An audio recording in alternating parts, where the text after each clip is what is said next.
নমস্কাৰ বন্ধু বান্ধৱীসকল, আপোনালোকে সকলোৱে গম পাইছে যে ADRE 2.0 যোৱাকালি আপোনালোকৰ এডমিট কাৰ্ড আহিছে। এডমিট কাৰ্ড কাৰ আহিছে মই কিছুমান কথা আপোনালোকক ক্লিয়াৰ কৰি দিওঁ।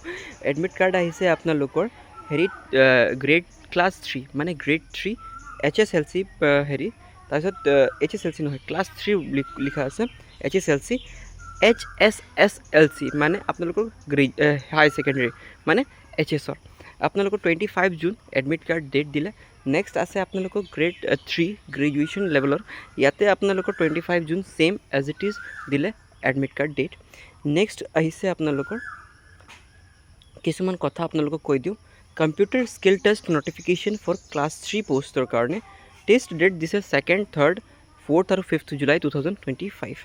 ভেনিউ ক'ত আছে? গুৱাহাটী। আৰু টোটেল মাৰ্কছ কিমান আছে? 25। এতিয়া কিছুমান ক্ষেত্ৰত যেনেকৈ আপোনালোকৰ কেটেগৰী 1 আছে, কেটেগৰী 2 আছে, কেটেগৰী 3 আছে, কি কোৱালিফিকেশ্যনছ লাগে। এতিয়া আপোনালোকৰ এটা মেইন কথা, আপোনালোকৰ বহুত ইম্পৰ্টেণ্ট কথা, যাৰ স্কিল টেষ্ট হৈছে, যাৰ হেৰি আপোনালোকৰ কম্পিউটাৰ টেষ্ট হৈছে, যাৰ অ'ৰেল হৈছে, যাৰ ভাইবা হৈছে, সকলো কথা এটা কৈ আছোঁ। যাৰ নাম আহিব সকলোকে কৈ আছোঁ, আগতীয়াকৈ আপোনালোকে ডকুমেণ্ট ভেৰিফাই কৰি ৰাখিব। ডকুমেণ্ট যিমানখিনি ডকুমেণ্ট ভেৰিফিকেশ্যনৰ টাইমত, কিয়নো মই নিজে চাইছোঁ, যেতিয়া মই গ্ৰেড 3 এক্সাম দিছিলোঁ, মোৰ কোৱালিফিকেশ্যন মানে হৈ গ'ল, ক্লিয়াৰেও হৈ গ'ল, তেতিয়া মই অসম পুলিচৰ ছাব ইন্সপেক্টৰ পদত আহি গ'লোঁ। ইয়াতে অহাৰ পিছত মানে কি হ'ল, আপোনালোকৰ বহুত কথা মানে পাহৰি গ'লোঁ মই পিছৰখিনি, যাৰ চিলেকশ্যন হৈছিলে পাহৰি গ'লোঁ কি কৰিব লাগে। বাট পিছে এটা ল'ৰা মোৰ লগৰ আছিলে, তেওঁ কৈছে যে হেৰি নীৰজ, এনেকৈ প্ৰব্লেম হ'ল, মোৰ ডকুমেণ্ট ভেৰিফিকেশ্যন টাইমত অলপ অসুবিধা হৈছে।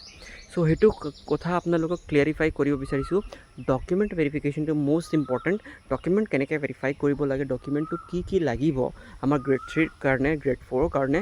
চ' সকলোখিনি ডকুমেণ্টটো মেইন পুট আপ কৰিব নিজৰ ফাইলত, ঠিক আছে।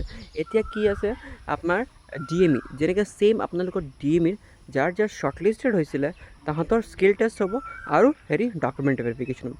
এতিয়া আপোনালোকৰ মেইন দুটাই কাম আছে। আপুনি টেকনিকেল বা নন টেকনিকেল DMEত ভৰিছে, বা ইয়াতে ADREত কৈ আছোঁ, আপোনালোকৰ স্কিল টেষ্ট, ভাইভাৰ টেষ্ট, আপোনালোকৰ কম্পিউটাৰ টেষ্ট যি আছে কমপ্লিট হোৱাৰ পিছত আপোনালোকৰ মেইন কথা হ'ব ডকুমেণ্ট ভেৰিফিকেশ্যন। কমপ্লিট এটা ভিডিঅ' আহিব ডকুমেণ্ট ভেৰিফিকেশ্যনটো, ডকুমেণ্টটো কি লাগিব, কেনেকৈ বনাব। আপোনালোকৰ ডকুমেণ্ট যদি নাই আপোনাৰ ওচৰত, তেতিয়া আপোনালোকে কমপ্লিট ভিডিঅ'টো চাব লাগিব।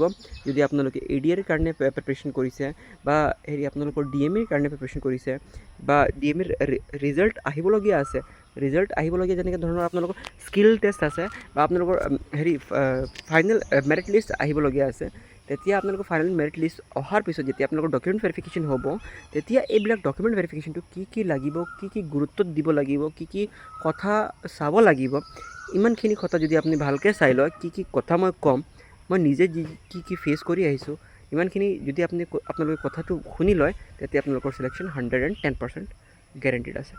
চ' কেনেকৈ লাগিছে ভিডিঅ' কমেণ্ট কৰি জনাব, আৰু এনেকুৱা ধৰণৰ ভিডিঅ' পাব হ'লে চেনেলখন ছাবস্ক্ৰাইব কৰি থৈ দিব। লগ পাম নেক্সট ভিডিঅ'ত। টিল দেন বাই, জয় হিন্দ, বন্দে মাতৰম।